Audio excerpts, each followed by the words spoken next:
बयस पाखापाखि हेब 70 देहर चर्म धोकड़ा हो गलानी आखि की भल करी दिशुनी मध्य बाड़ीटीए धरी ठुकुरु ठुकुरु करी चलुची केतेबेले कौन ए बुढ़ी माउसी कहीदेउछि से सबु ताको ही जणा।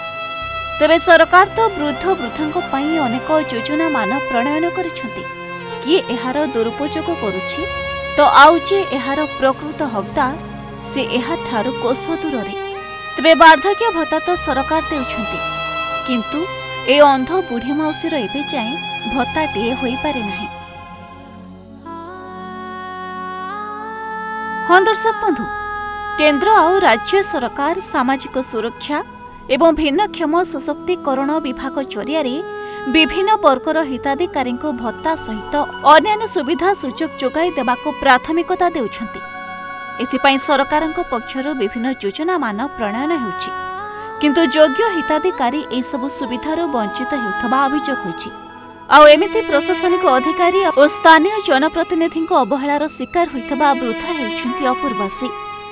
हाँ दर्शक बंधु, मयूरभंज जिला सुलियापदा ब्लॉक अंतर्गत कालीमहली पंचायत कादकोठा गाँवर वृद्धा अपूर्वासी आखि को भल करी देखा जाए नाही आउ बयस हेब प्राय 70 रु ऊर्ध्व।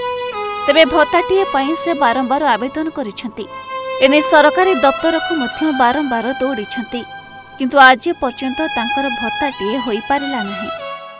मो जेजेमा अंध आउ देखि पारु नाहंती तांकर बयस 60 रु ऊर्ध्व एवं से विधवा भत्ता पई ब्लॉक रे आउ पंचायत रे अप्लाई करथिलु तापरे भी आम कथा के सुनी नाहंती कि भत्ता देउ नाहंती। सरकार को अनुरोध करूछि जे आम जेजेमांकर भत्ता हे। तेबे एही बयस रे बुढ़ी माउसी कोन बारंबार विभिन्न सरकारी कार्यालय को दौड़ी पारिबे? वृद्ध वृद्धांको पई तो सरकार केते कोन योजना आनुछंती, घर को आसी मध्य अनेक काम करि देई जाउछंती किंतु कादकोठा गाँ परी अनेक जगार यार व्यतिक्रम मध्य देखिबाको मिलुछि जे कारण पई अनेक वृद्ध वृद्धा सेमानकर वार्धक्य भत्ता पाइबारु वंचित हेउछंती। मयूरभंजरु ज्ञानरंजन बेहरांको रिपोर्ट, ओडिशा भास्कर।